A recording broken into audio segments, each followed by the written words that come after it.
Welcome to the Terrible Podcast with your hosts from SteelersDepot.com, where you can find all your latest and greatest Steelers news. It's Dave Bryan and Alex Kozora, always lit, talking Steelers.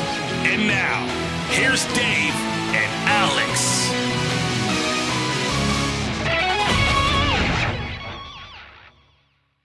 Welcome to the Terrible Podcast, Season 15, Episode 4. He's Dave Bryan. I'm Alex Kozora, SteelersDepot.com. Thanks for being back with us this Friday. Steelers Nation Day football is back. At least the first half of the Hall of Fame game, or first three quarters of it, was played last night before the game was suspended due to weather. But football on the television, training camp in full swing, Friday night lights, hopefully happening tonight at Latrobe Stadium. It's a good time to be a football fan, Dave. Yeah, it was great to see it back on the TV last night. As you said, suspended by weather for weather by weather.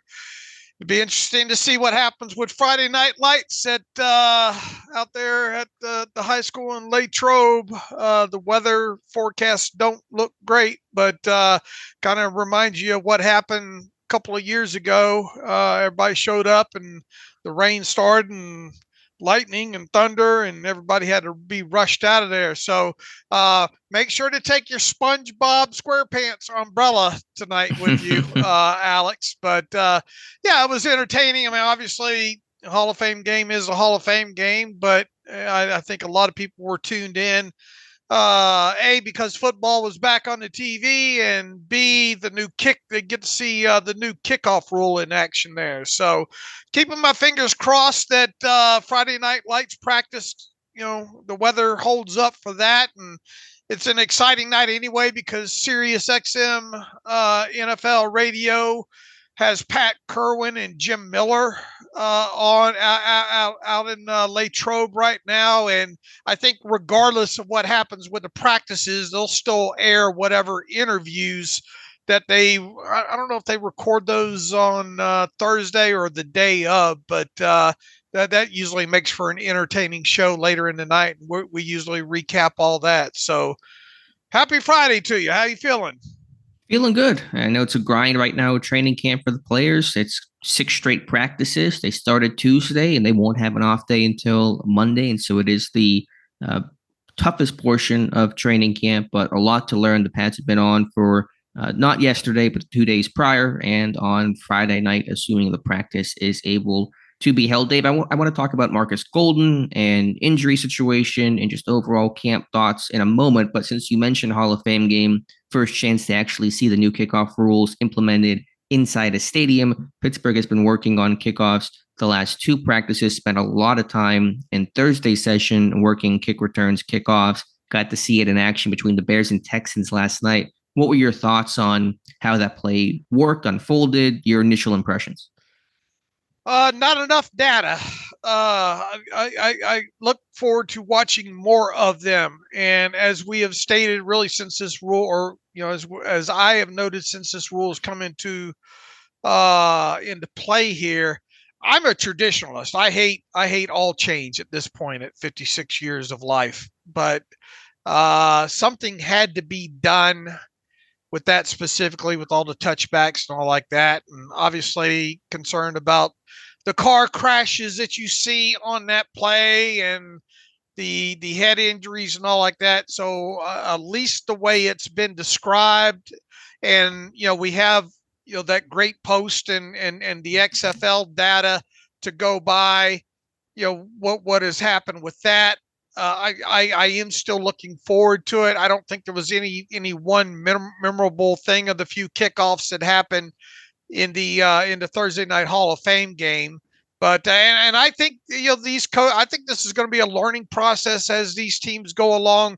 Anyway, I mean, I think even Mike Tomlin and Danny Smith, in so many words, said, "Look, we'll be tuned in as well too. We're interested to see how this thing takes place." And I think a lot of these teams are having scrimmages in training camp that normally don't do it for the sake of We want to see how this plays out in this kind of scenario, because obviously you can't control during a preseason game how many times you kick off or how many times you return, but that's something that you can set up during a scrimmage in a training camp session there against another team there. So to be determined is where I am on it right now. But I mean, I don't think there was anything, there were no big plays, I don't think, last night. Mm-hmm. There were a lot of returns. I believe the number is 7 of the 8 kickoffs were returned. Now, part of that is probably teams intentionally wanting returns and maybe getting together beforehand saying, okay, let's make sure these kicks are all returnable. Let's not boom them out of the end zone. And so in the regular season, could things shift? Probably. We're not going to see that high of a return rate in the regular season, but that is notable to at least suggest there will be more returns. I kind of went to the thought that I had increasingly so over the course of the offseason that yes, it visually it looks radically different. And I agree. While I also am a man who hates change, generally speaking, this was a must move by the NFL because there was a two-pronged problem. A, the head injuries that occurred on kickoffs from these car crashes that you mentioned, and B, the NFL overcorrecting and making kickoff a ceremonial play. There were no returns to mitigate the number of injuries. They just basically killed the play, and you had to do something to save the play. Otherwise, the NFL was going to scrap kickoffs altogether. So visually, it looks different. But in terms of the actual numbers and return yardage, I think it's going to be kind of similar to past years. So there'll be more returns and probably a little more uptick in touchdowns and the occasional big play. But if you look at the data from the XFL, the Europe League that implemented this kickoff, their kickoff numbers didn't radically shoot up or change or weren't dramatically different. And I think you're going to see a similar story where eventually we'll all say, I mean, it's good to see more returns, but it's not like there's 3 kick return touchdowns per week around the NFL. The numbers, I think, will be generally similar to what they've been maybe 5 years ago. So in other words, the main positive you think that comes out of this is just fewer concussions. Fewer concussions and more returns, so the play feels just less of a touchback out of the end zone every single time. I think the data that the special teams coordinators predicted, and we'll see if it holds true, is about 40% of kickoffs will be returned in the regular season this year, and 60% will still be touchbacks. And listen, if this play ends up being dramatically impactful and kick return averages shoot up and touchdowns skyrocket, then teams will just start booting the ball into the end zone and just, they'll take the ball to wherever it is, a 30 or 35, and just, deal with that, accept that as their fate instead of risking a big return. But I think when we see the numbers, it won't be as crazy impactful as people thought it was when the change was announced. Might they make the kickoff point, just move the kickoff point back where a touchback, it'd take Hercules to kick that thing out of the back of the end zone? No, I think what they would do is they would and it would change the spot of the ball on a touchback. And there are different, I'm forgetting all the rules right now, but there are different start lines on touchbacks. If the ball hits the end zone, if it hits the landing zone, then rolls into the end zone. I think the ball is at the 20. If it lands in the end zone, I think the ball is at the 30. And so they would make it more, there'd be more punishment for where the offense would start as opposed to where the kickoff would actually take place. Yeah, that would make sense. Just make it, where it comes out to a 40 or something, right. Punitive. Make it more impactful. Look, I think Ross is going to have a post on the site today, maybe looking at a few of those that happened in the Hall of Fame game. And obviously we got a lot of preseason to go, and we'll see how coaches and the different teams attack this. Danny Smith was asked about what he learned about the new kickoff rule while doing live kickoffs during Thursday's training camp practice. And he says, I learned a lot. And every time we do it, we learn a lot. And use your best, visualize me using Danny Smith's voice and chewing on some gum here. All right. I learned a lot. And every time we do it, we learn a lot. It's all new to all of us. So it's a challenge, but I love it.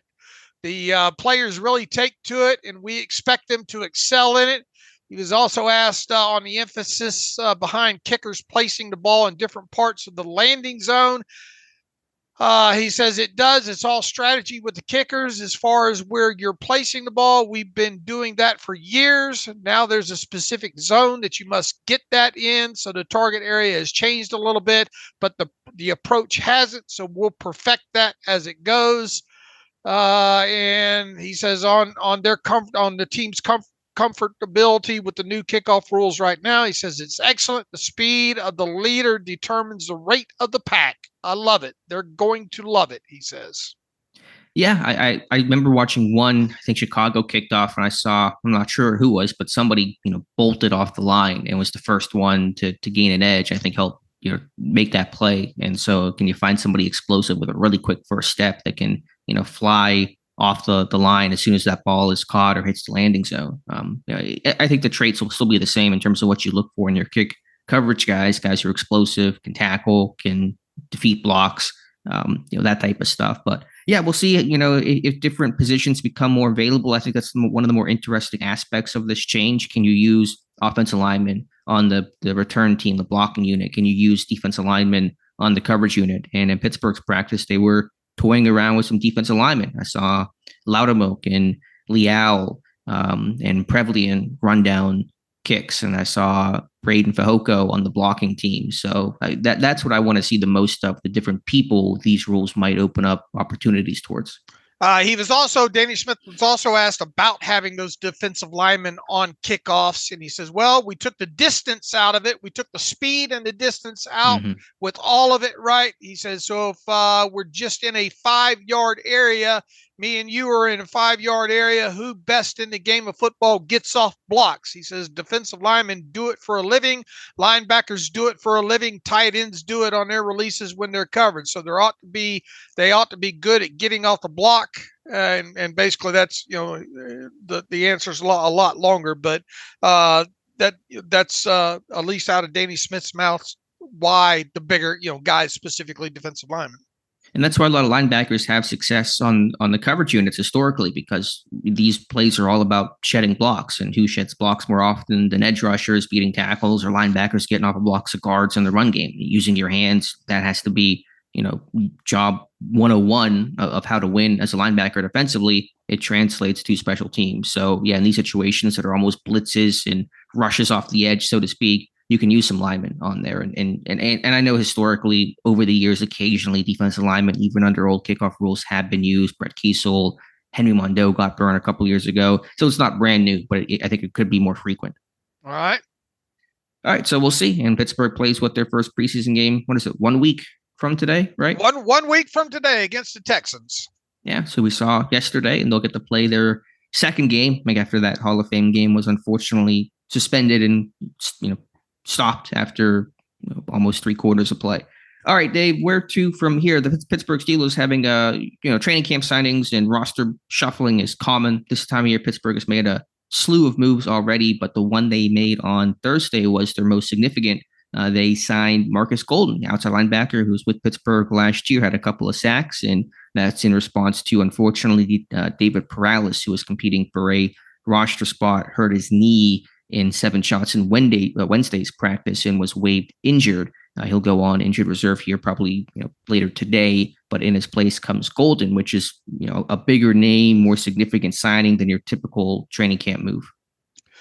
Our very own Josh Carney wrote up Wednesday night, I think, after the Perales injury and after Kyron Johnson had the hamstring tweak and all like that, he thought it was in the Steelers' best interest, perfect time to add Markus Golden back. And look, I got to be honest.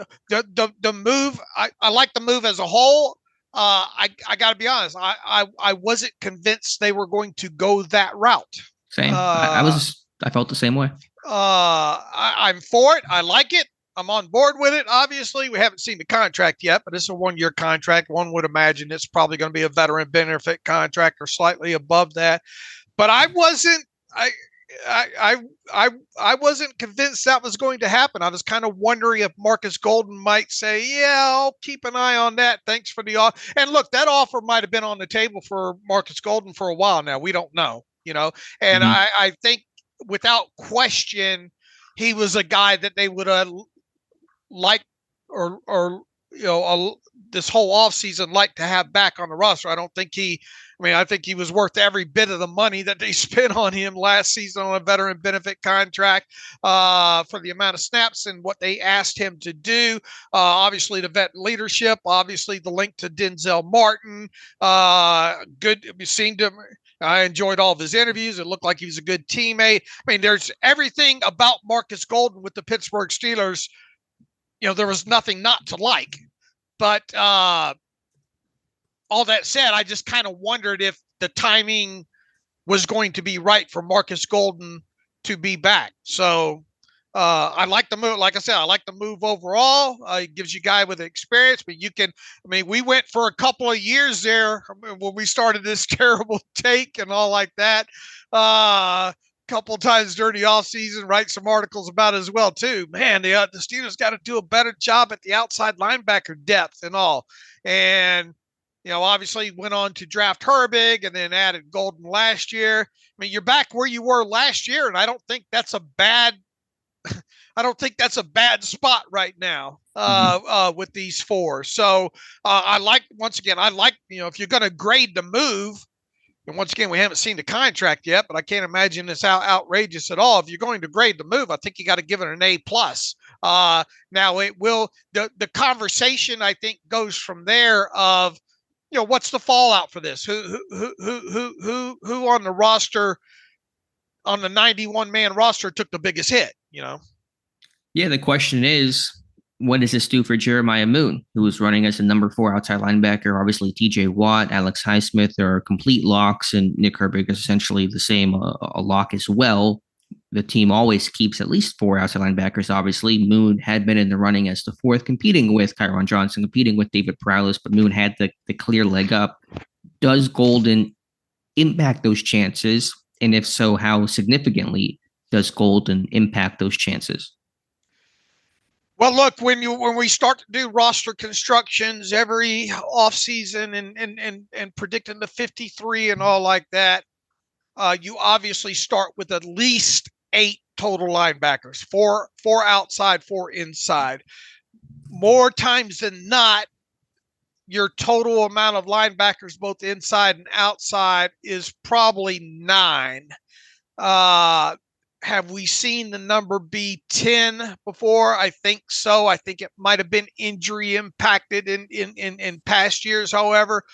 But I think both of us would be surprised if at least 9 total linebackers are not kept. Now, generally, inside linebackers, when it comes to special teams assets, are more impactful than outside linebackers. However, we have seen some guys, who was the outside linebacker a few years ago from the Rams that went back and forth to the Rams? Jones, Jameer Jones. Was it Jameer Jones? Yeah.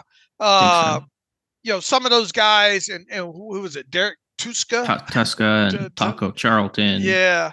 So, some of those guys can obviously have some special teams value, but generally you see those guys, those inside linebackers that normally have the better special teams value.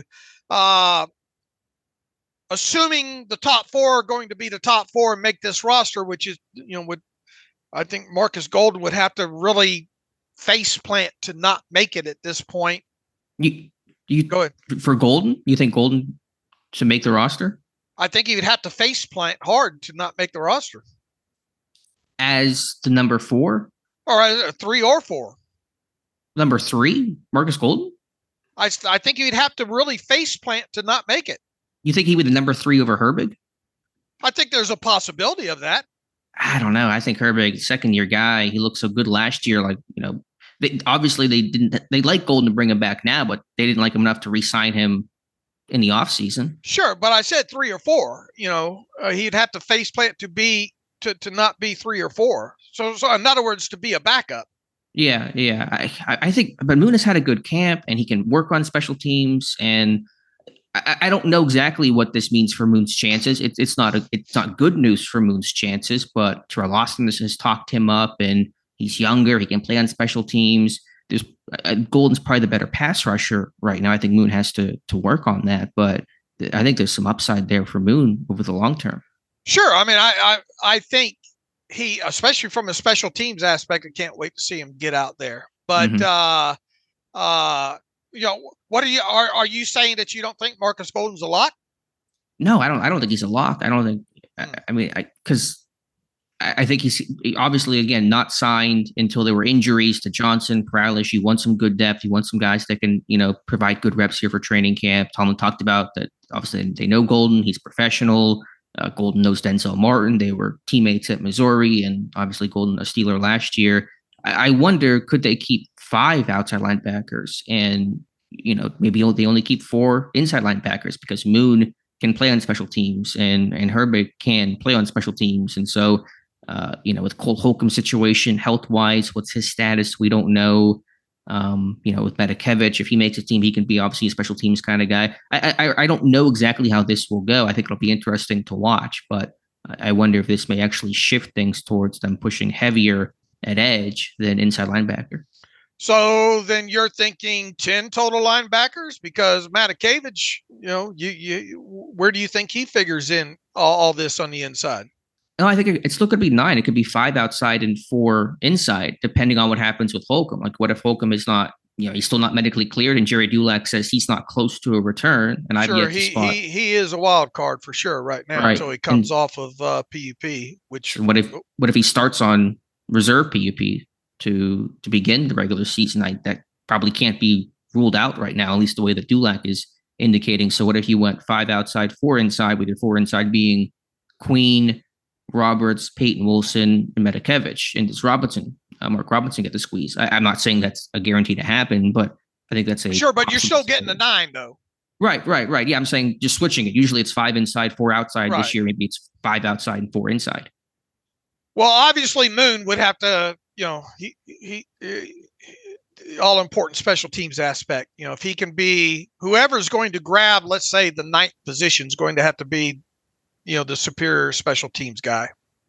Yeah, or I could see something, because you're going to have an inactive, and probably a Markus Golden might be inactive to begin the year, is kind of what's in my head right now in terms of how your week 1 game day roster would look. Sure. What chances would you give a Markus Golden not making the 53-man roster right now? I don't have a clear-cut number in my head. I want to continue to see, how does Moon do? How does Mark Robinson do? There's a lot of, what's called Holcomb's status. There's a lot of, touch points that will impact Golden. I'm lower probably than you right now. I think it's kind of a 50-50 thing. I think to me right now it's a toss-up. I just want to see how the group looks and kind of go from there. The good thing is Markus Golden gives you that familiarity aspect of him. He's not a guy, obviously, that you want to roll out there for 700 plays. And obviously, too, you're going to want to get Nick Herbig on the field more this year. So, could it be a more situational aspect, dividing between those two? And look, I mean, like it or not, it's hard to get TJ Watt off the field but and rightfully so. Right. But for his own, if you get into some of those longer drives or whatnot, you might want to think about rolling out those two. Right. That's the other issue, because, last year Golden began as a number 3, and that made enough sense because he was coming in kind of first guy in when they had to rotate either mid-drive or after a long drive or whatever the case was. And so he was getting a decent amount of snaps. But this year you would expect Herbig to be the number 3, and then Golden is the number 4. You're playing, 7 to 10 snaps per game defensively. And if he can't offer anything on special teams, which he really can't, then, that number 4 really isn't doing a whole lot for you. And there was even a game, was it the Patriots game last year, whatever game, where he was inactive because they needed special teams help, and Golden couldn't give that. So if he's number 3, you can justify the lack of special teams value more as number 4. I think it's harder to do so with Markus Golden. Well, here's the thing. You know what Markus Golden is at this point. You know what you're probably going to get. Right. And with Herbig, you kind of have a floor built with him, you would think at this point, but how much more can he get? Because what's the biggest question with Nick Herbig moving into this season is can he continue the impactful plays percentages or somewhere close to it while playing more snaps? Right. I agree. Because, I mean, look, he didn't play a ton of snaps last year on defense, but when he was on the field, you damn sure know it. And, can he get out there and play 7-8 snaps at a time and still deliver? I wonder what was the most number of consecutive snaps that Nick Herbig played last year? You had the defensive charting. Yeah, I'm going to pull it up here. I'm just talking out loud. There probably was an instance where he played 7 or 8, but to your point, yeah, I mean he was coming in fresh quite a bit, and that certainly helped him. And he looked great. He was fantastic and super excited about his chances. But obviously, you want to see that be able to sustain with a heavier workload. It'll probably take me a second here to scroll through. You can vamp a little bit. Yeah, the end of the conversation here is the linebacker room's better today than it was, I think, on Wednesday. Yeah, especially with the injuries. My viewpoint of the Golden signing was they lost 2 linebackers. Perales with what appeared to be a serious knee injury, and obviously he's going to go to IR. And then Johnson with the hamstring, and hamstrings can linger for 2-3 weeks. You don't usually bounce right back from those. And so they wanted a known guy that could come in right away, keep that room competitive, because Moon shouldn't be just handed and guaranteed the spot. And if they didn't do anything with Golden, then they just kind of signed a more, reserve type of guy that really didn't have a pedigree. Moon is almost guaranteed to make the team as the number 4. So they wanted to keep the room competitive and bring in somebody that knew the system, could pick things up right away. Tallman called him basically no maintenance kind of a guy. Golden, obviously, probably want to come back, be in a camp, be with Pittsburgh, Denzel Martin in Pittsburgh system. And so I think all those things were attractive. That was my viewpoint. Golden was less about him ensuring that he makes the team, but ensuring he makes a competitive training camp. Here's the thing too, though. We're tossing Kyron Johnson out with the bathwater here, and he was the one that was on the roster for for special teams purposes last year. So yeah, it's fair. But a hamstring injury. He was having a good camp. I talked up his praises. I talked up his game. I thought he was pushing, but if he's out 2-3 weeks, it's just tough when that hits you. Sure, especially if you can't show that in the preseason, especially. Let me ask you this: if Kyron didn't have the hamstring issue, is Markus Golden on the roster right now? It's a great question. I don't know. Obviously, Perales and Golden with a roster move there, but I wouldn't be. I'd be less convinced that they would have brought in Golden had Johnson not also gotten hurt. How much burn is Markus Golden going to get even in the preseason? And because of this new kickoff rule, is he maybe a guy that you can roll out there in that? Yeah, that's a fair point. Traditionally you'd say no, right? Right, but he doesn't have to run in because the issue is him just running, and he's not going to cover that kind of ground. But now, that's a fair point. I'll be curious to see that. If there's a list for sign up, I don't think he's going over there and putting his name on it, but it'd be something to watch here. And look, him just being, basically inactive for all this time during the summer, it's probably going to take a little bit of a ramp up period for him here anyway. Yeah, he didn't go through team yesterday. He went through individual. He should get out there, I think, pretty quickly. I don't know exactly what kind of shape he's in, but wouldn't be shocked if by this weekend he was working in team. They need some guys right now. They only have, 5 participating outside linebackers, and Watt gets the occasional rest day. To answer the Herbig question, there was that game against the Patriots where Watt, I think, got hurt in that game. Highsmith, somebody got hurt in that game, and he played a bunch in a row. But generally, besides that Patriots game, Herbig never played more than 4 snaps in a row. What did he do during that longer? What was his production? You have him right in a row right there, right? Did he? Is there any look at the play-by-play to the right? Mm-hmm. Did he make any plays during those longer stretches? He had 1 tackle on a short pass. That's the only time I'm seeing his name pop up, but I don't know the quality of his reps just off the obviously the chart here. All right. Well, look, I mean, you obviously expect him to take a step forward. And I think he over delivered from what my expectations were for him as a rookie for sure. Mine as well. And to show that he could hold up on the edge as a smaller outside linebacker, proving me wrong. That was my pre-draft and immediate post-draft concern. So, yeah, I mean, I think that they're excited for him. They like him in year two. They always like those year two guys that flash as a rookie to show what they can really make that jump and become what their ceiling is, or at least really get close to it. And so, yeah, Herbig's, in a good spot. I think they just wanted to ensure the competitiveness of the room. And as you said, to their credit, they've done a much better job addressing their outside linebacker depth than they did a couple of years ago when they were really lacking. They were in a much, much better place. Even if they hadn't brought Golden back, to have Herbig and Moon as your backups is pretty solid compared to, Malik Reed of a couple of years ago that really just didn't give you what you needed. And you knew the moment that they traded for Malik Reed that, that wasn't looking great. All right. And obviously the big loser here, David Perales, you just kind of keep your fingers crossed for him.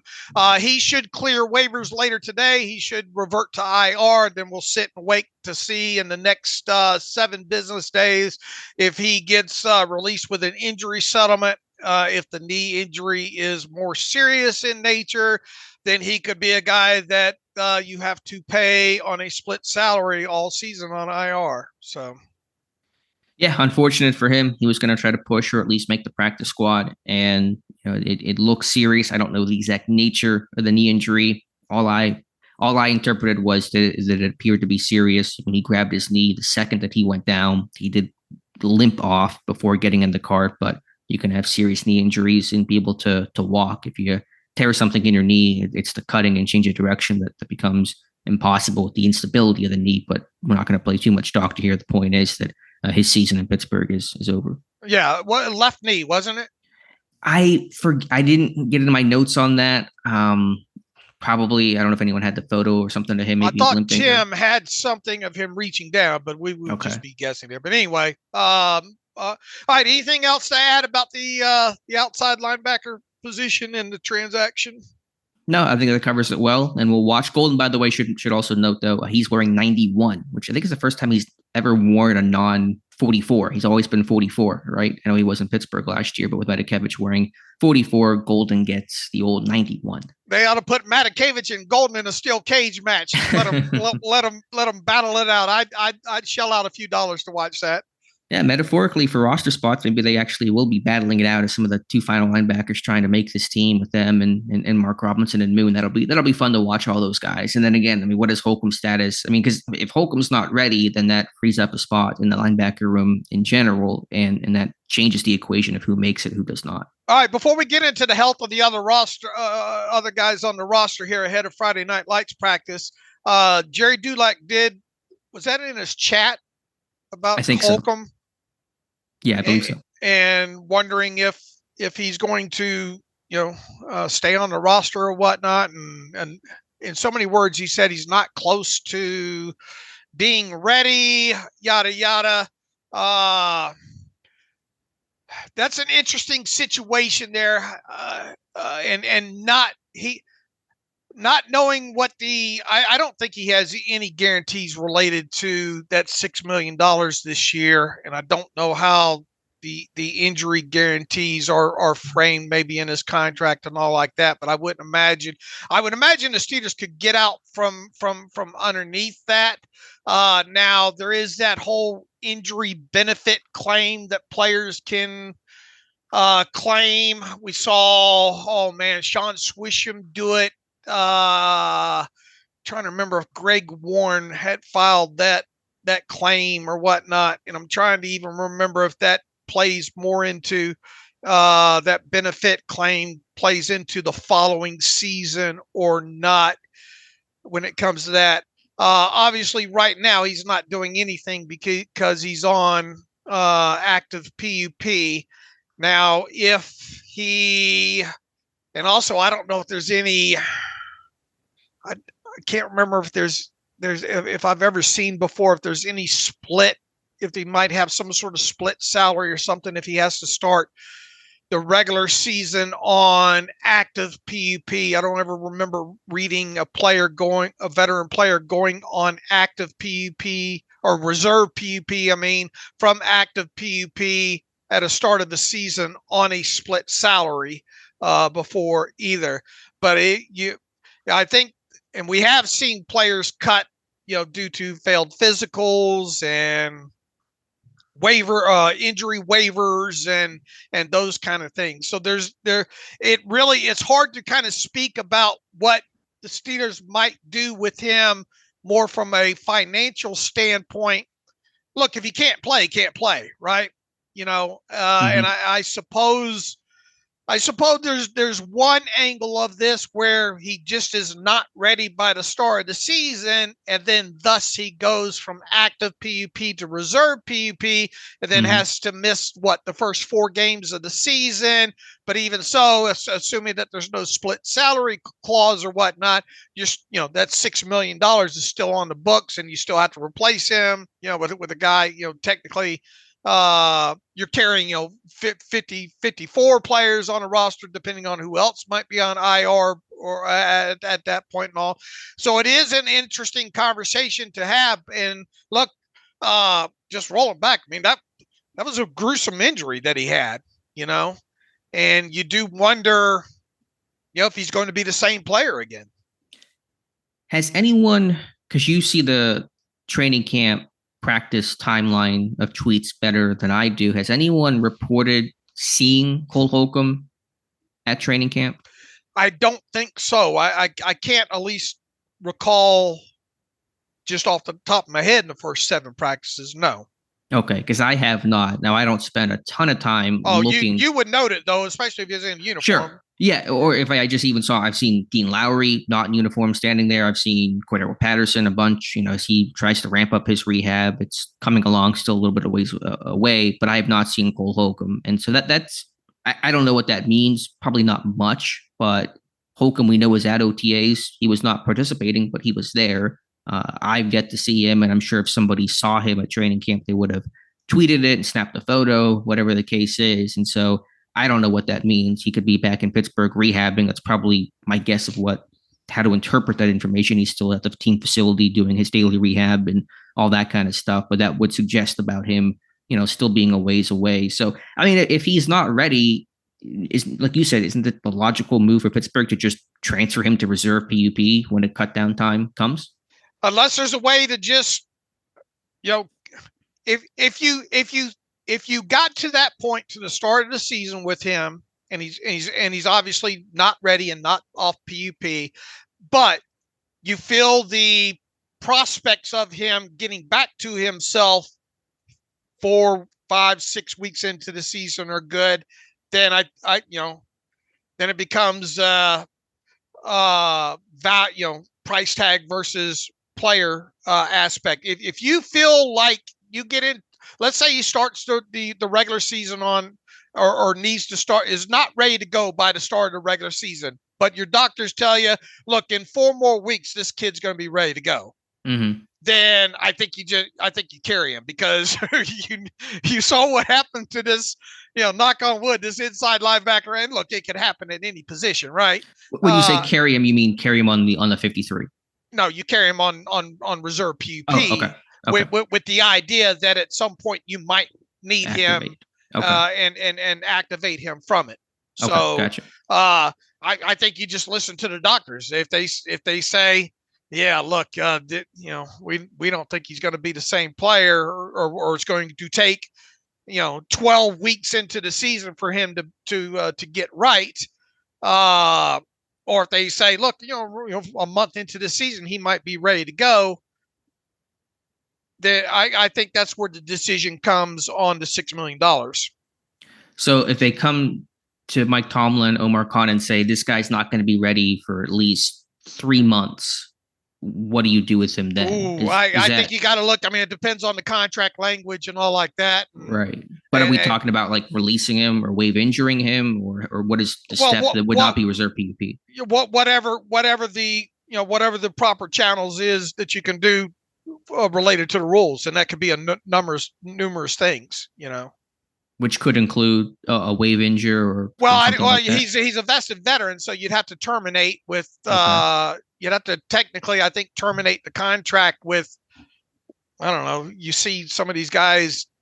I think Gayron Conley was just terminated with a injury waiver or something like that. So it gets into specifics of what the rules allow you to do. And then if he's unable to play, players can file in injury benefit once, I think, in their career, whatnot. I forget I think the price on that used to be like 1.5 million or something like that, but it's been several years ago, I think, since the Steelers had to deal with something like that. And I can't remember if that injury benefit claim comes into play in the current season or the following season where it goes up against the cap. In other words, you would probably save them money initially, but then you could have the following season, you could have a debit against the cap because of that. So was Zach Banner a straight release when he got cut because of everything related to his knee injury that he never recovered from? You know what? That's a good question. What was his status? Because obviously, I mean, he came back to the field for camp the following year and tried, and then his knee swelled up again, and he took him out. Just was never able to be the same guy. He at least got back to training camp, albeit briefly, and I think played a little bit in the regular season. I think he was like on IR and then came back halfway through. But obviously, all the injuries or all the downfall of Banner and his impact on the roster from starting right tackle to being released was related to that knee injury that he suffered in that week 1 game against the Giants. And God, was that 2020? Was that long ago already? So I'm just thinking about recent scenarios of the team having guys with serious injuries. And that's the first one that came to mind. All right. He wasn't he terminated because they had cut him early in the off season because of, I don't remember I don't think he had a roster bonus due, but I think the salary and all, I think cap reasons. His on March 16th, 2022. Man, where's time going? I know. It was a flat out termination of a vested veteran. Okay. So no injury declaration of any sort on there. Right. All right. So not going to really be helpful for us to determine Holcomb's situation. Let me flip the scenario on when set. Was let me see how they did swish him. That's a good one too. I know that's going even further back, but I don't know if this what year was that? Do you remember?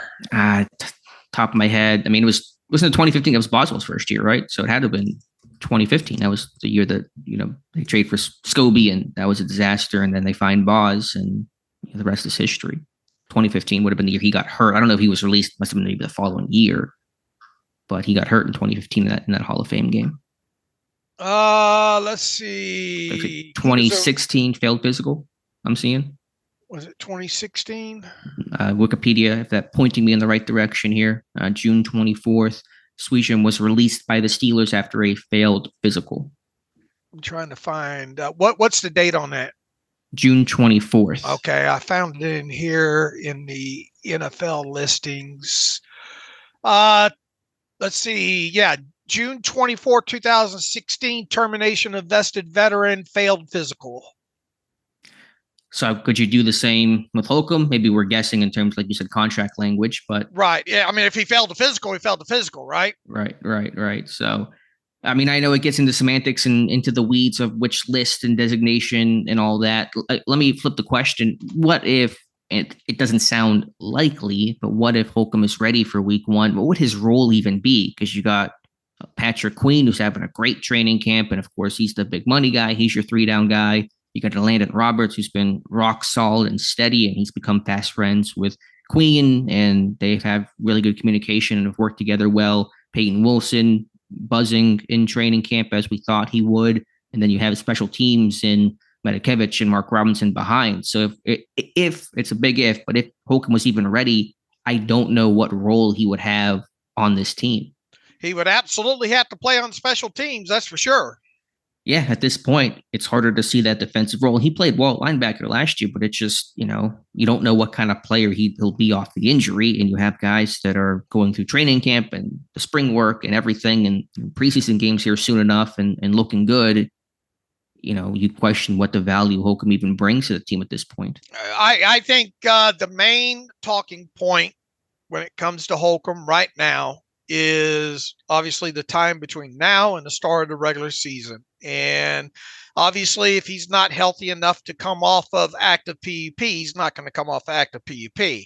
Second, if you get to the start of the season and cut down day and your doctors tell you this is going to be another 8-9 weeks on him, or if they come to you and say, you know what, we think he's going to be ready to go in 4 weeks, then that's going to play heavy into your decision making with him.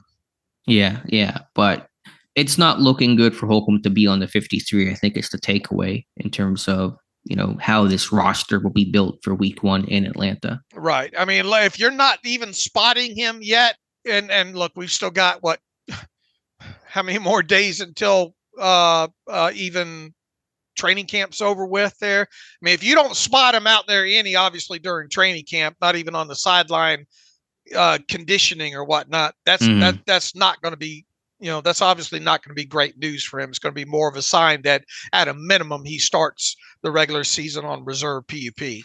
Yeah, that's my current expectation, and that could change, but I'll go with he'll begin the year on reserve PUP. Even someone like Cordell Patterson dealing with a far less serious hamstring injury probably won't come back to practice for, I just hope he gets back for training camp, even the end of training camp, which isn't until August 14th. I'm not even sure he'll get to that point. But, you compare that to Holcomb, who's not even at that point yet. We're talking quite a long time for him to potentially get back. Here's the thing, you look at the $6 million with Cole Holcomb and all, too. Not that the team is not pressed hard for cap space or cash spending by any stretch of the imagination, especially with this being the first year of the new 3-year CBA period and all like that. But I could figure out a few things to do with that $6 million, Mm-hmm. But to clear that up, they would have to release him. And that would be the Sweden failed physical method, right? Well, I mean, once again, there's like 3 or 4 different routes that this thing could possibly go clerically. Okay, but if he's on reserve PUP, assuming no split salary, then you're not cap savings if he's just getting paid just on PUP. Right, he's still getting his check if you don't cut him. Right. So what are the ways to clear up that money, assuming no split salary, if he's on PUP, which I imagine he won't have as a veteran? Well, you terminate it. Terminate him. Okay, gotcha. But the official labeling, what I'm getting at here is there could be 3 or 4 different ways that goes about. I see. I got you. All right, so we'll see. We'll keep you guys updated on that. But a lot to talk about, a lot to watch for at linebacker, outside and inside linebacker. All right, Dave, where to from here? All right, what about the rest of the health of the team right now? Roman Wilson, Chiron, fill in the blanks here. Yeah, Roman Wilson, Mike Tomlin saying week to week with an ankle injury, which aligns with reporting that came out, I think, the evening after that Wilson got hurt. Russell Wilson's status quo. He's been limited, worked in individual session, handed the ball off a handful of times in the team period, but has yet to throw a pass in team period. I'm not sure that he'll do it tonight. Might be a little bit of time on him. Justin Fields still getting the number 1 reps. Rodney Williams limited with a shoulder injury, but he's been in pads and is slowly working his way back. Kyron Johnson out with the hamstring injury. That could certainly linger. And that's the bulk of it overall. And again, all the players on lists remain on list: Patterson, Lowry, and Holcomb. All right. I was really hoping by Friday Night Lights that Russell Wilson would be more active. Me as well. I thought he would be, but I know the team has been super careful and cautious, and maybe he'll work tonight. I mean, I'll be happy with this practice tonight. It's kind of my starting point, and it doesn't get rained out. And we'll watch it and we'll go from there. But it might be, I think, as you suggested on a recent show, after the off day, next Tuesday, maybe whenever he gets that next step in. All right. You've got a post up on Steelers Depot this morning. 5 Steelers who've improved their odds of making the 53-man roster. Let's discuss it. Yeah, Van Jefferson at the top here. And I think he what I put him on the preseason or pre-camp list was basically a true bubble guy. I gave him a 51% chance of just inching inside the bubble to make this team. But I think in the camp, it's become clear he is the number 2 receiver on this team if the season were to begin today. And you might say, hopefully they find someone else to be a better number 2 receiver. And I would not argue with you for 1 second, but Jefferson has consistently run, if they run 2 receiver sets, which they often do in the tight end heavy offense that is the Arthur Smith system, it's been George Pickens and Van Jefferson, with Calvin Austin being the number 3 in 11 personnel. Jefferson has had a good camp overall. He's looked athletic. He's made downfield plays, had a nice grab working on Joey Porter Jr. in 7-on-7 from Russell Wilson yesterday. And so he's got size. He's blocked well. He knows the Arthur Smith system. To me, he's got a strong chance of making this team. Even if they were to go acquire some outside receiver, Jefferson probably still makes it as a number 3, number 4, who can play in different packages when they go into 13 personnel. I've seen Jefferson as the lone receiver out there because of his size and blocking ability. So I think those things are all attractive to Pittsburgh. All right, because coming obviously in the heart or early portion of the summer, you're looking at those 3 of Jefferson, Quez Watkins, Scotty Miller, and saying, who's going to take the lead out of this group? And judging by your reporting and all, Van Jefferson has done that. He has. If I had to rank where the veterans that were brought in sit, I would say in terms of the best chance of making the roster, I'd go Jefferson, Scotty Miller, and then Quez Watkins in terms of the 3 guys. And then, Callaway was in the mix and now out of the mix. He's not back in New Orleans, but he got released the other day. And then the next on further down practice squad material, would you put Jare Jenkins probably leading that group?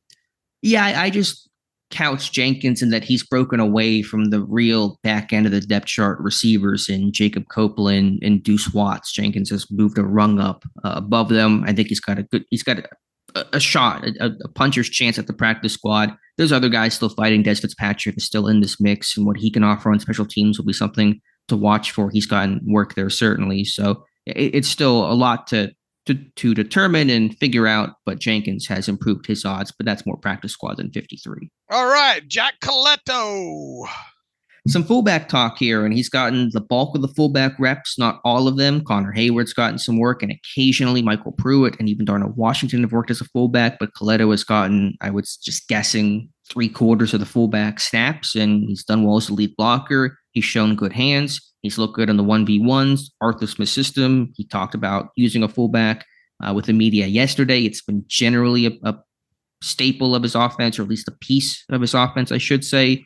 Coletto will still have to prove his worth on special teams, but people like Pittsburgh has been a fullback team generally for the last decade. Will Johnson, Rosie Nix, and Derek Watt. I mean, they've had fullbacks more than the majority of other NFL clubs, and so there was a chance there. And I think Coletto has moved from somebody I viewed as a pretty long shot to begin training camp to a bubble player right now. All right. When they had Derek Watt, they sure didn't put him on the field a ton. But obviously he his special team prowess. So hope I don't put the jinx on him, but I'm really looking forward to watching Coletto in the preseason here, especially 2 areas. Obviously fullback, how much he's used, how he performs there. He's a guy that can catch the ball and he's got the athleticism and can do things other than lead block, right? Yeah, I mean, he was an all-around player in college. He played a ton of different positions. He was literally a Paul Hornig award winner. He played linebacker. He played, I think, tight end, fullback, running back. I mean, he did it all. So he's a quality athlete, especially for the position. And we should see him track a lot of special team snaps too. Yeah, and even in the preseason, should have a decent amount of burn there as well. I imagine you'll see a lot of 21 personnel, early downs type stuff. Probably get 10 snaps a game. All right, you got me fired up about him. DeMarvin Leal. Yeah, Leal's come on strong. He was a guy that needed a good third training camp, and he's showing it so far. He's in shape. He's athletic. You really see that quick first step. Still probably has to work on refining as a pass rusher some, and occasionally the reps that he has won have come against lesser competition. Anderson Hardy, Joey Fisher. I want to see him against some better competition relative to where he's at in his career for Leal, but he's making a push. Now, again, how do you figure out all the roster spots for the D-line. It's still kind of murky, but in terms of play, he is showing what he's needed to show to make a push to be kept on this roster. And you saw him do. They were short on the lines, and you saw him do some back at outside linebacker work, right? Yesterday, yeah, because Golden wasn't working in team. They only had 5 guys in full participation in team. And so Leal jumped in and played outside linebacker for a couple of periods. And I don't love that. I want to play him along the D line, but there's versatility there that I'm sure they can put in their back pocket if they ever got into big trouble. How does that maybe hit, at least him having familiarity with it, maybe impact if he were to make the roster when it comes to the outside linebacker positions? I mean, it's a fair thought. I wouldn't think it'd be a big impact because I don't think that's their preference. They want the other guys to work there. I think it was just kind of, we need a guy, and instead of having to go sign another outside linebacker, let's just have Leal do it to give him more reps and to give other D linemen additional work as well. All right. Jeremiah Moon, speaking of outside linebacker, now we had to go back to our discussion about Markus Golden. What does that signing do for Moon's odds? But I think with his camp, just Moon's overall good play, getting some praise from Terrell Austin for his strength, for his hand use. Kyron Johnson getting hurt, unfortunate as that is still good for Moon's chances. That was somebody, Johnson, that was competing with Moon. Perales out of the picture. I thought Moon already had a pretty good chance to make it going into training camp, but I think those odds have been strengthened a touch more. All right. Obviously, a guy that we've been with Moon talking about ever since the Steelers claimed him off waivers late last season from Baltimore. So he is obviously a guy I look forward to paying attention to during the preseason. And of all this list, did you save the best for last? With Beanie Bishop, I think the most obvious name is somebody that has really increased their chances. I might even shortchanged his odds a little bit. I just want to see a little bit more of the impact plays in the pass game, see his run defense, and just see a little bit more from him. But he is, from a depth chart standpoint, really worked as the first team slot corner, wire to wire. There was a little bit of Deshaun Elliott over slot early in camp. That probably can still happen throughout the season, I bet. But Bishop has really been the guy. Josiah Scott getting released kind of indicated that Scott wasn't going to be able to make this team and that Bishop was going to be the guy. Graylin Arnold's had some good practices and isn't going to make it easy on Bishop, but I think they like Bishop. They want to get a long look at Bishop, and I think he's got a real strong chance to make the team. Terrell Austin spoke about Bishop a couple of days ago. He says with Beanie, he gives you a little bit because he gives you some speed. He gives you some ability to cover. He is, from what we saw with college tape and things we are starting to see now, he is a pretty tough guy, and he's a pretty competitive guy. So that gives him the baseline that you need to play him there when talking about the slot. And had fun reps against Calvin Austin, had good coverage on a moon ball, I guess they call it, that Russell Wilson threw in 7-on-7 that Austin probably should have made, but Bishop was tight and right on him step for step. So, yeah, it's been a good camp from Bishop from a play standpoint, but from a rep standpoint, to see him work first team consistently tells you what this team thinks and believes and hopes that Bishop can be. All right. Let's see, of these 5 guys on here, you have Coletto with the lowest odds percent chance to make it. What kind of percent chance would you give that all 5 of these guys end up on the 53? 50-50, greater than 50-50, or less than 50-50? Yeah, I think Coletto's obviously still has the worst odds of making the team. I think at this point it'd be hard not to see Jefferson on there. Bishop's got a good chance. I probably, again, undersold his odds of making it too, but they're still strong. I'd still maybe say 50-50 because of Coletto. And then still, like, how do you think the D-line, how many are they going to keep 6 or 7 defensive linemen? At least 6. And his question is with the kickoff, and because remember they were asked, will this new kickoff rule impact roster? And look, these things, unfortunately, have a way of working themselves out in the wash more times than not with injuries. I'm conflicted on 6 or 7. I still am at this point. If I was not to keep, I had 7 on my initial 53-man roster, but like I had said after we discussed that, if I was to make one change, it would have probably been to add a 5th safety instead of only keeping 4. So I think this is just a fluid thing that we're going to continue to talk about here for the next several weeks. Is will it be 6 or will it be 7 defensive linemen? I agree. A similar discussion to last year when they ultimately kept 7. Like you said, these things will play out. The roster's not determined, decided today. If they keep 7, it's easy because you just keep everybody. You keep Hayward, Ogunjobi, Loudermilk, Lowry, Leal, Adams, Benton. If they keep 6, though, that's the tough part. Who is the odd man out? Is it Leal? Is it Loudermilk? Is it Lowry? If he doesn't get healthy, that seems less likely, but he's not playing right now. Loudermilk's getting the reps, and he's running, some first team time with Hayward getting some half days, and Leal's playing well. So the question is, if they keep 6, you got to make a choice. It's not. I mean, obviously your locks are Hayward, Ogunjobi, Benton. It's hard not to see Adams make this team with the contract and just back up nose tackle. So there's a couple. Then you're down to your L's again. Your Loudermilk, your Lowry, and your Leal for 2 spots. And here's the thing: if you keep 7 in total, one of those guys, more than likely or not, is going to be inactive. Sure, and that's a whole another discussion. And does Leal get a hat because he can play on kickoff? He's getting work there, maybe. But first step is making the team, and it's still kind of a mess in terms of how do you configure the D-line room.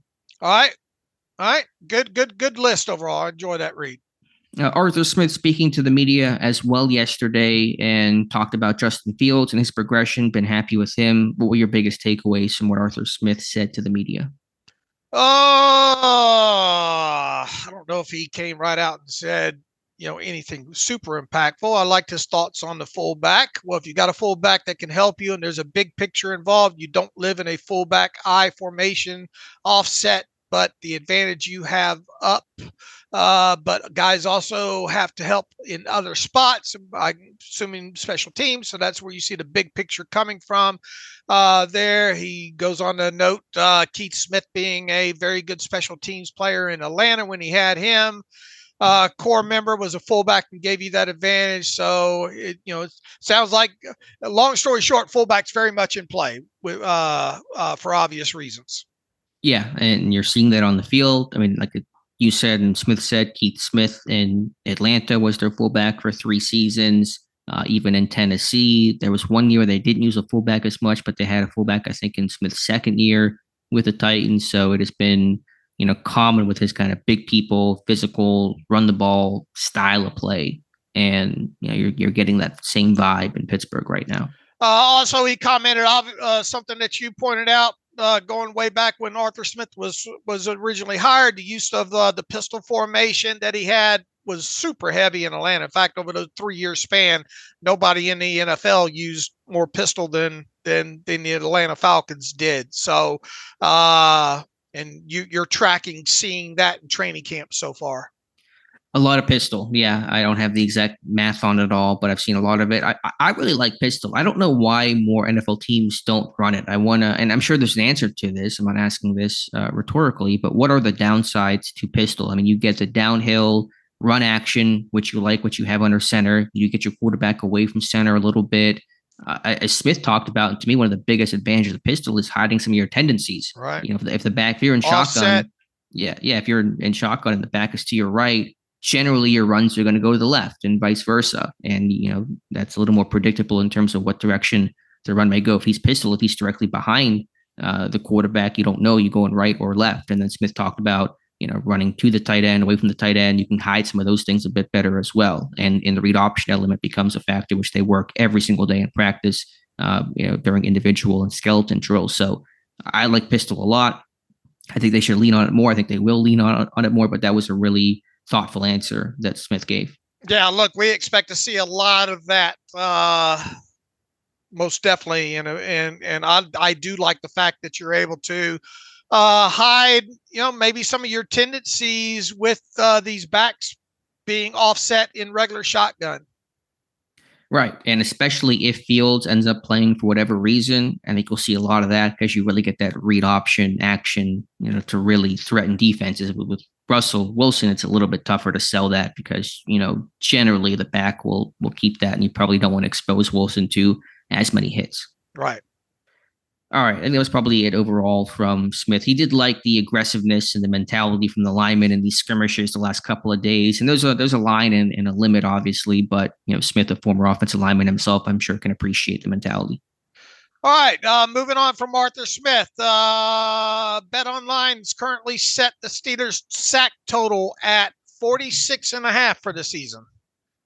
I hope it's over. You know me. I mean, 50 should be the expectation in Pittsburgh. Did they get 50 last year? Didn't they fall 47, short? wasn't it?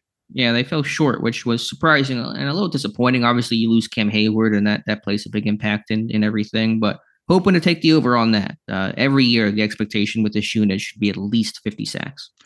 Yeah, we talk about sacks, we talk about takeaways and how impactful those are. It will be, I feel like we'll be disappointed in this unit as a whole if they come in under that 46.5 mark.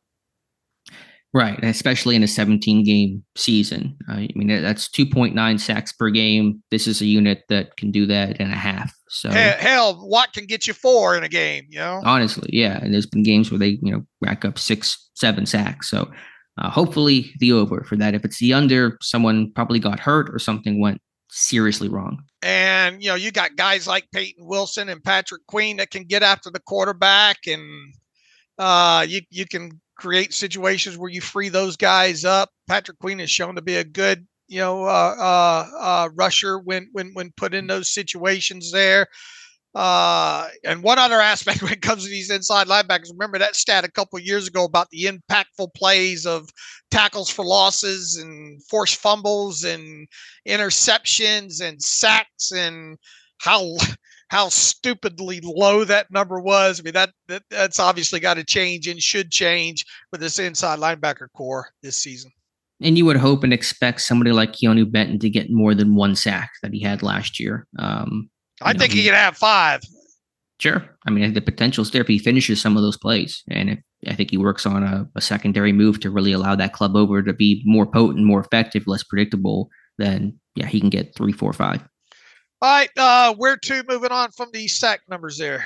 Justin Herbert with a foot injury. The Chargers announced appears to be on track to be ready for the week 1 opener. Pittsburgh will play the Chargers. What is that, week 3 for the home opener? Home opener, right. And so, likelihood this won't become an incredibly relevant story for Pittsburgh in terms of will Herbert play or not, but we'll watch it and then, of course, have to see the quality of his play. Will this be a Burrow situation where he gets hurt in camp and wants to be out there for week 1, but just isn't the same guy health-wise and looks pretty limited. And, he is a fairly mobile quarterback as well and uses that, and foot injury may hamper that. So that'll be a broader and longer view storyline, but one we'll be checking in on occasionally throughout the summer. Yeah, look, the analysis right now, obviously, is he should be ready for week 1. But how much of the summer is going to miss? You got obviously a new head coach, a new staff over there.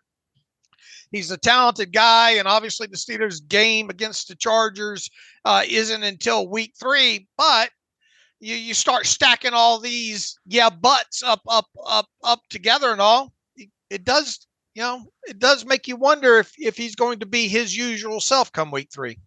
Yeah, it's a fair point. So again, a lot to talk about before getting to really focusing on Herbert's status, but we'll keep an eye on things and see if he's ahead of schedule, behind schedule, what his situation is like, because that'll be very relevant news come week 3. All right, what else do we have? I think the last thing to talk about is the NFL Sunday ticket lawsuit, which was overturned by the judge who heard the trial. So in June, a jury ruled against the NFL that they violated antitrust laws in the Sunday ticket program, that it was too monopolized, it was too expensive, that fans had no choice but to buy the entire package for the entire league. The NFL rejecting proposals from ESPN to allow fans to buy just a per team package for much, much cheaper, $80 as opposed to the $300, $400 for the entire package for the year. And the ruling was over $4.7 billion in damages and antitrust laws. That would be tripled. So we're looking at over $14 billion the league would have owed had that stuck. And then the judge, Gutierrez, that heard the trial, overturned it on the basis that the jury used incorrect benchmarks to determine damages. I believe was something similar to that, at least was the thought there. And so it's not actually been heard on appeal. It was the judge that presided over the trial that basically said the jury used the wrong information, got this thing wrong, and overturned the case in favor of the NFL. All right. There will be more lawyers, I think. Appeals, I think they're expecting to happen. I've already gotten a few questions about, well, what does this mean for the cap and what does this mean for cash spending moving forward?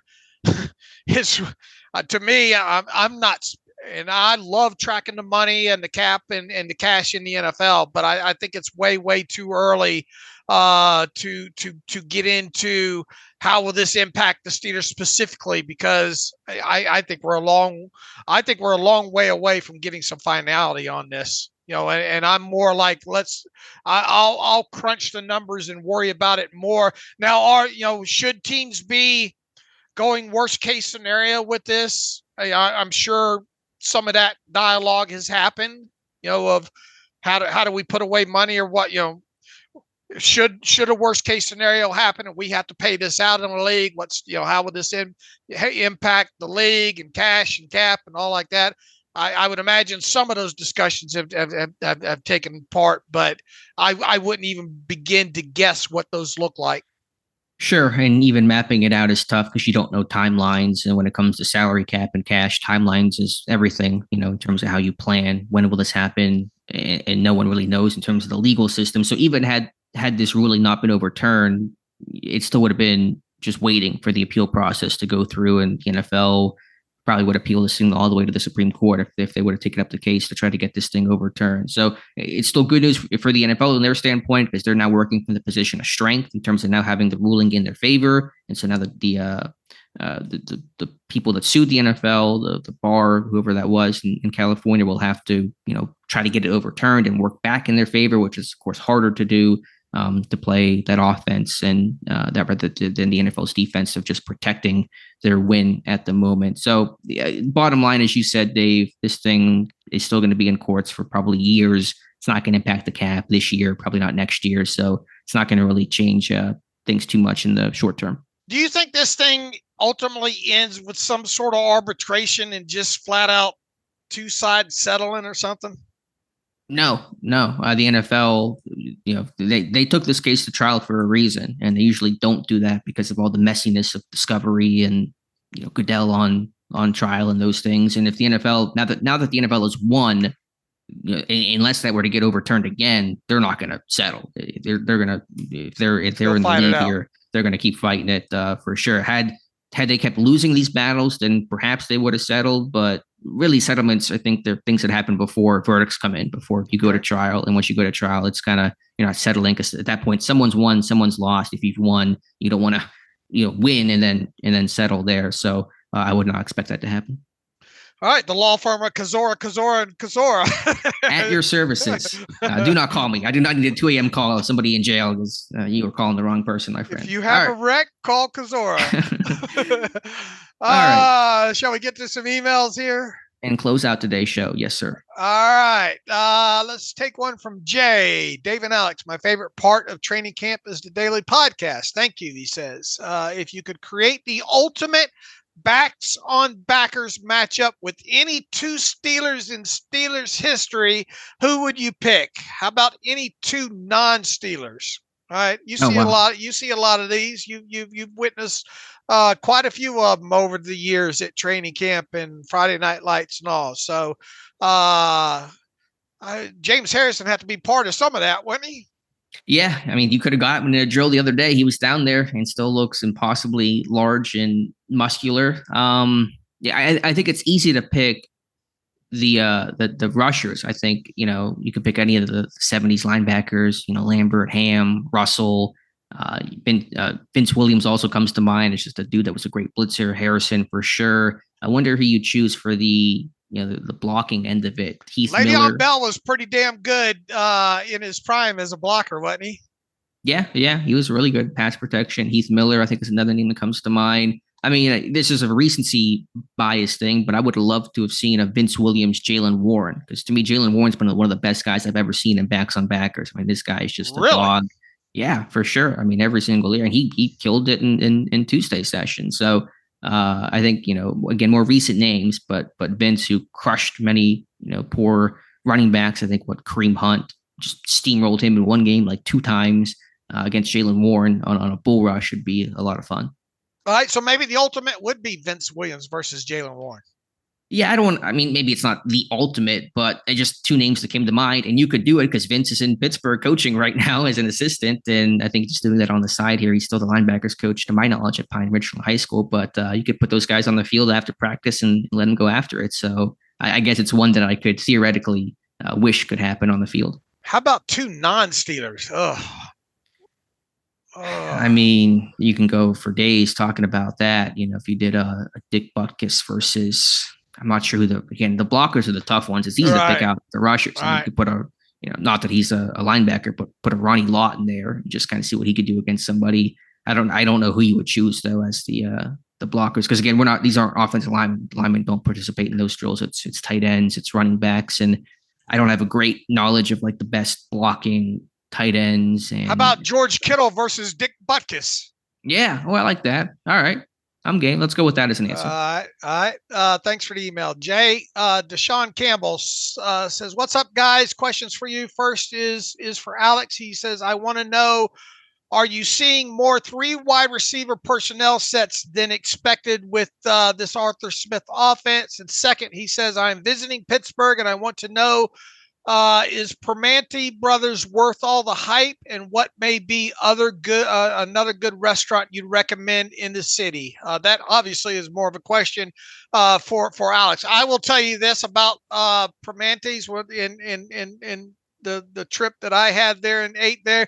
I'm going to offend a lot of people. I don't like coleslaw, so. I'm that guy that they mock when they walk in there and tell them to leave the coleslaw off the sandwich. So yeah, you can't do that. I'm out. I eliminate myself because of that. So Alex, is Primanti Brothers worth it? And what's another good restaurant you'd recommend there? And then the 3 wide receiver personnel sets. I'm not a great foodie overall. You can go probably research and YouTube. Don't you watch all that Iron Chef? I used to. I don't watch much TV anymore, to be honest with you. I've gotten out of that, but I used to be a big Beat Bobby Flay and Iron Chef and Alton Brown shows. We're gonna get some hate mail, Dave, and I apologize because this goes to your inbox. I have a hot take. Primanti Brothers kind of overrated. I don't think it's fine, but I don't think it's some sort of like Pittsburgh Mecca amazing. You have to try this. It's going to change your life. I think it's just it's just too much going on in one bite for my liking. So I'll eat it. It's not like I won't have it. And I'm a coleslaw guy, so I definitely will have the coleslaw on the sandwich, but I don't think it's like this amazing thing that you have to try. Other places, Pamela's for breakfast is really good, but didn't you take me there? I think we did go to Pamela's. Yeah. I think. Yeah. Time so long ago that even happened. Everything's blurring together, but that's certainly I think a must. And there's a pierogi place I want to try that's out, I think, west of the city that I want to go to that I have not gone to yet. But search it.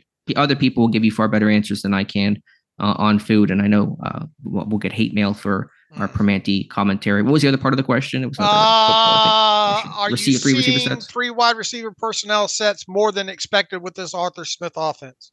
Short answer, no. I have been charting personnel. That's why you see the personnel groupings in so many of the play-by-play, because I wanted to get a look on what the groupings were actually like and compare and contrast. You do also have to understand that sometimes practice is contextual, that if you're working on a 3rd down period in one practice, you're working on 2 minutes, you're at 11 personnel because of that. You're working often situations, so it's not, sometimes you might be heavy in 11 personnel one day because you're working on just certain portions of football. Other days you may be working red zone and, 1st and 10. And so you're in heavier personnel. So that can dictate, what exactly the people you put out there. I'll chart things. But no, I mean, I think Smith's offense has been, as expected. Some 11 personnel for sure, but a lot of multiple tight ends, fullbacks, all that jazz. All right. Here's a fun one from Francisco Rojas. Hi, great podcast and love the website. 2-year listener, first-time writer. He's from Santiago, Chile. He says, yes, Steelers Nation comes down all the way to the end of South America. And we have a weekly podcast in Spanish, totally amateur fan-made and nonprofit for all things Steelers called Esta Semana en Steelers. Man, I had to take Spanish in high school, and you can only imagine how that went. I took it too. I probably did a little bit better, but I took English, and I didn't do very well with that either. For long-time listeners of the show, and if you've read my work over the years, I got a master English for. Yeah, we had a exchange student actually in high school from Spain.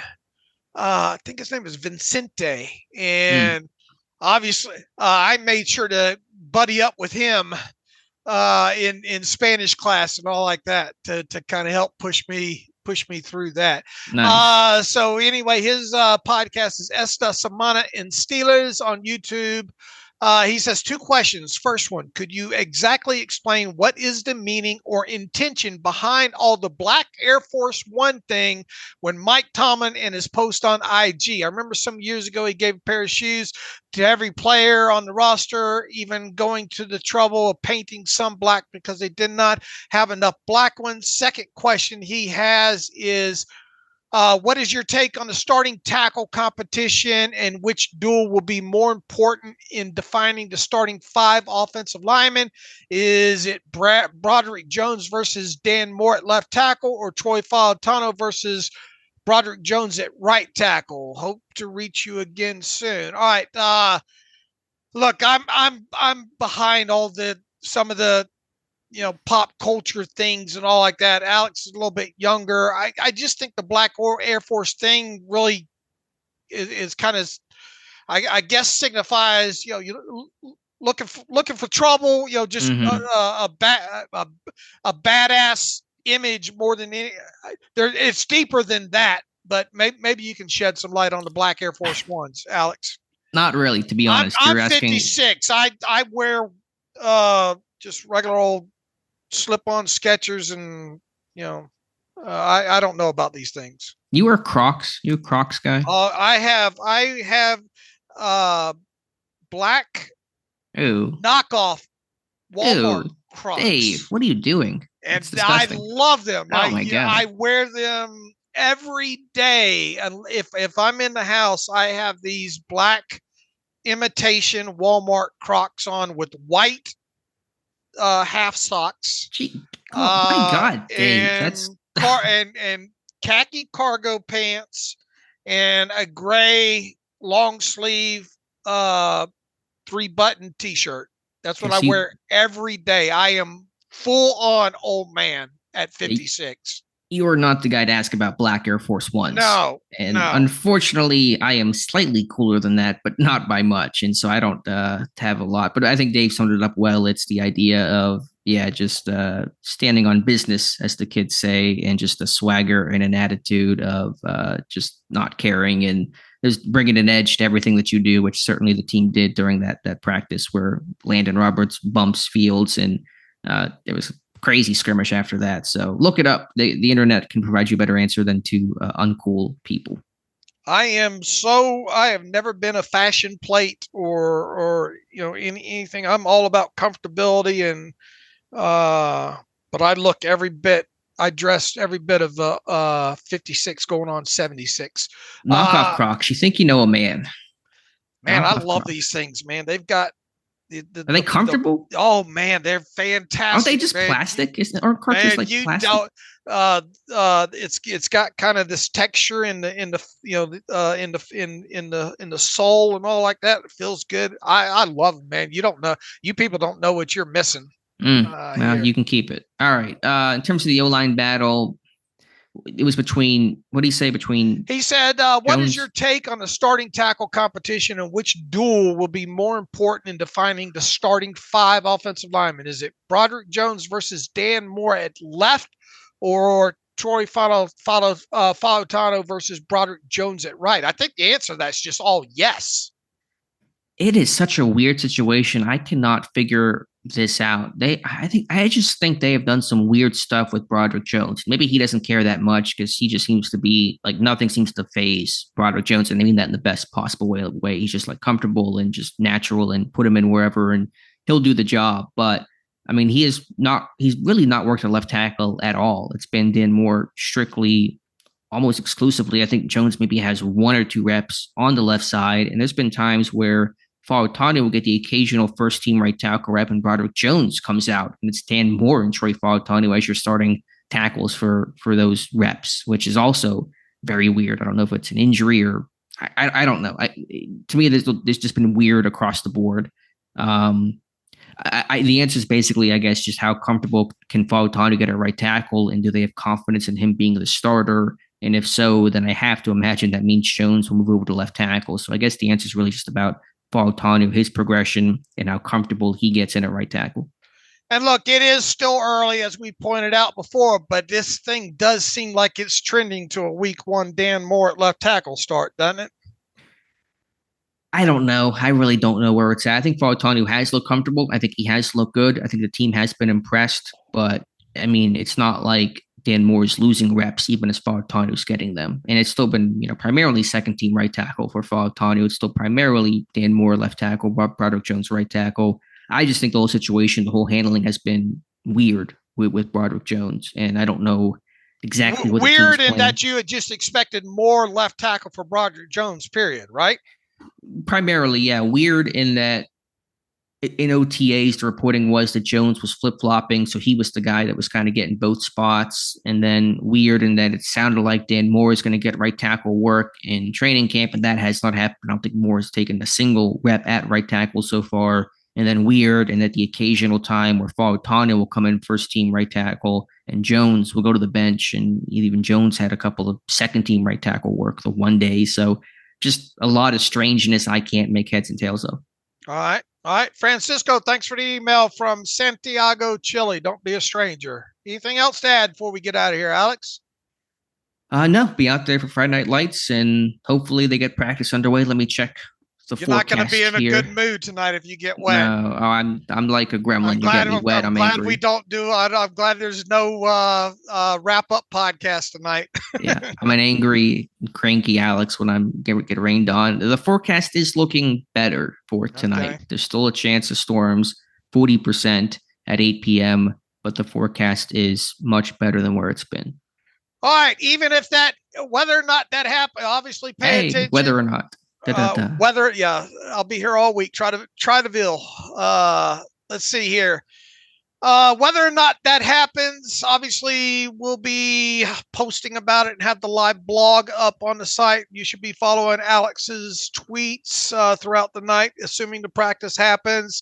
If you're at home, want to pay attention to SteelersDepot.com. As I mentioned, the SiriusXM NFL crew, Pat Kerwin and Jim Miller always have a fantastic show during Friday Night Lights, and a lot of interviews that we'll be passing along on the site as well. Hopefully a few unique quotes as well. So regardless, it's going to be a fun Friday night, I think, for Steelers fans, and just hopefully the rain holds off. So in the meantime, you can follow me on Twitter/X at Steelers Depot. Follow Alex at Alex_Kozora. Follow the show at Terrible Podcast. Email the show, theterriblepodcast@gmail.com. If you like what we do and want to donate to the cause, SteelersDepot.com. Hit the donate button. Also, if you'd like an ad-free version of the site, SteelersDepot.com. Hit the ad-free button. Follow the directions that way. Once again, to remind everybody, no special edition of the Terrible Podcast training camp wrap-up Friday night. The next one will be Saturday evening after that practice concludes, and that one will probably be, that podcast be later in the evening, because I believe the practice gets started later in the afternoon as well. So as always, thanks for listening to the Terrible Podcast with Dave and Alex.